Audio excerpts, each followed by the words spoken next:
Hai guys, Assalamualaikum warahmatullahi wabarakatuh. Kembali lagi di YouTube channelnya Zo Review. Dan di video kali ini saya mau review obat lagi. Yang saya pegang adalah Comix Kid yang strawberry, ini 5 mili ya.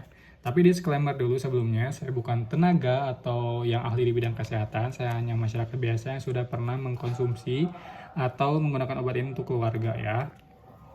Ini saya beli untuk anak saya.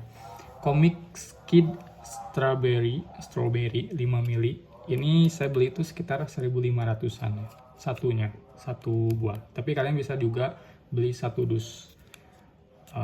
Di sini untuk obat apa sih? Jadi Comix Kid ini yang saya pegang ini untuk batuk, berdahak dan juga pilek ya.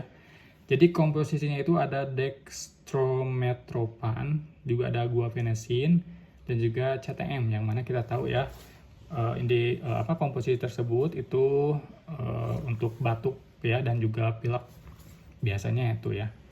Seperti itu. Nah, ini untuk digunakan untuk anak 6-12 tahun 3 kali sehari 1 saset. Nah, ini saya gunakan untuk anak saya yang di bawah 6 tahun. Jadi saya kasih setengah dari dosis aja gitu. Oke, itu aja teman-teman, dan bisa diberikan sesudah makan ya teman-teman.